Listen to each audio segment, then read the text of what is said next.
오늘 가져온 소식 어떤 겁니까? 네, 그 가을하면 생각나는 생선이 있죠.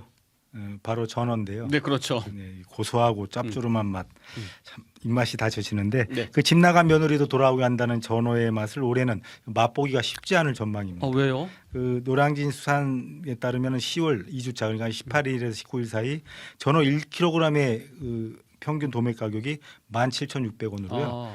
지난해보다 2배 가까이 올랐습니다. 아, 그렇군요. 그러니까 일부 대형마트는 전어값 폭등을 이유로 2015년 이후 10년 만에 아예 올가을 전어회 판매를 아예 포기를 했고요. 아, 네.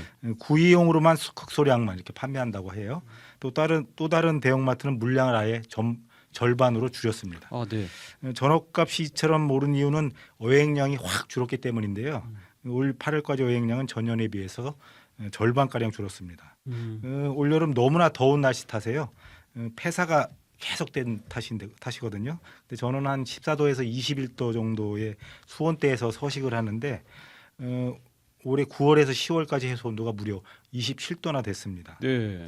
이 가을 전어도 혹시 또 전설이 될지도 모를 일이 돼버렸는데요.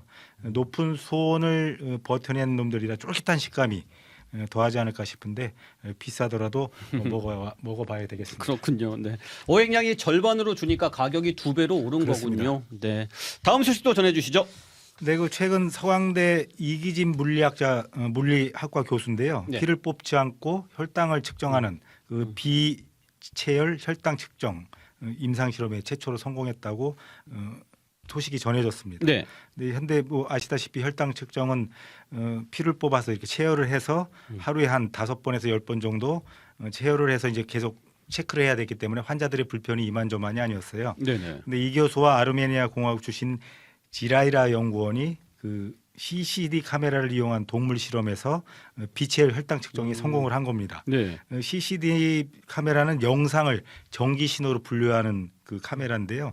향후 기술 개발을 통해서 휴대폰 카메라로도 혈당을 측정할 수 있을 것으로 이렇게 기대되는 아주 좋은 기술이에요. 근데 네네. 이 교수팀이 그 질을 이용한 그 실험에서 정확도 7.05% 측정 신뢰도를 얻었다고 하는데요.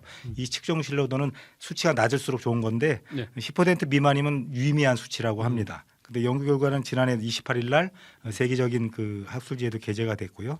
그 전에 이미 이 연구팀이 세계 최초로 이제 마이크로파를 이용한 CCD 카메라로 카메라 센서를 개발을 했고요.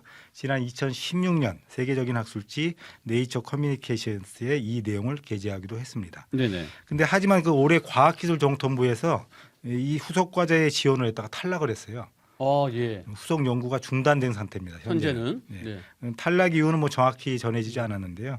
이 교수의 이기진 교수는 걸그룹 21 멤버 CL의 아버지 뿐만 아니라 중국 기업의 백지 수표를 거절한 일화로도 유명한 분이에요. 네. 그는 지난 2020년에 그 통신 장비 업체죠 중국의 화웨이에서 기술 이전을 조건으로 백지 수표를 제안받았는데. 제안을 받았는데 네. 이를 거절했습니다. 어. 국내 개발을 위해 거절했다고 하는 사실을 방송을 통해 밝힌 바 있는데요. 이 교수는 당시 세상에는 해야 할 일이 많고 하지 말아야 할 일이 있다. 과학자로서의 양심이라고 거절 이유를 밝혔습니다.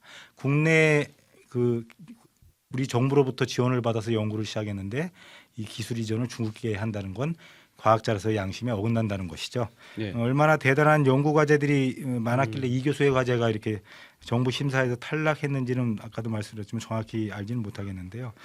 돈을 믿기로 한 중국의 기술 유천이 종종 이렇게 전해 들어오고 있지 않습니까? 그런데 백지 수표도 거절한 양심적인 과학자를 위해서 이제 정부가 아니라면 기업이라도 나서서 후속 연구를 지원하지 않을까 싶습니다. 네, 동감합니다. 백지 수표도 거절하신 이기진 물리학과 교수, 네, 존경합니다. 다음 소식도 전해주시죠. 네, 일론 머스크 그 테슬라 최고 경영자가 불법 선거 운동 논란에 휩싸였어요. 일론 머스크. 네, 네. 아시다시피 머스크는 이번 미국 대선에서 도널드 트럼프 그 전 미국 대통령을 적극적으로 지원하고 있는데요. 네. 뉴욕 타임스가 이 머스크가 최근 그 경합주죠 펜실베니아에서 보수층의 유권자 등록을 독려하기 위해서 내놓은 100만 달러 당첨 기회 제안에 대해서 불법 소지가 있다고 보도를 했습니다. 네네. 이 100만 달러가 뭐냐면 그 표현의 자유와 총기 소지를 그 지지하는 그 수정 헌법이라는 것이 있는데 네. 여기 청원에 서명하는 펜실베니아 주민 한 명씩에 매일 무작위로 뽑아가지고 100만 달러로 주겠다고 약속을 한 거예요. 아, 네네. 근데 머스크가 청원에 서명을 하기 위해서 위한 자격으로 유권자 등록을 내걸었다는 것인데요. 그렇죠. 미국 법은 유권자 등록이나 투표를 이유로 이렇게 대가를 주고받는 것을 매표 행위로 규정을 하고 있는데 머스크가 별다른 조건 없이 청원자 서명 전체에 대해서 추천 기회를 줬다면 문제가 없지만 유권자 등록이라는 조건을 내걸었기 때문에 불법 행위에 해당하는 것입니다. 하지만 네. 반론도 만만치 않아요. 청원에 서명하는 것은 불법으로 규정되어 있지 않기 때문입니다. 머스크가 뭐 단지 트럼프가 좋아서 이렇게 하지는 않았을 거예요. 세계적인 갑부인 머스크에게 100만 달러는 사실 팁으로도 쓸 수 있는 돈인데 훨씬 큰 반대급부를 넣기 위해 던지는 승부수가 참으로 무섭습니다. 네, 그렇군요. 여기까지 듣겠습니다. 구병수 기자 수고하셨습니다.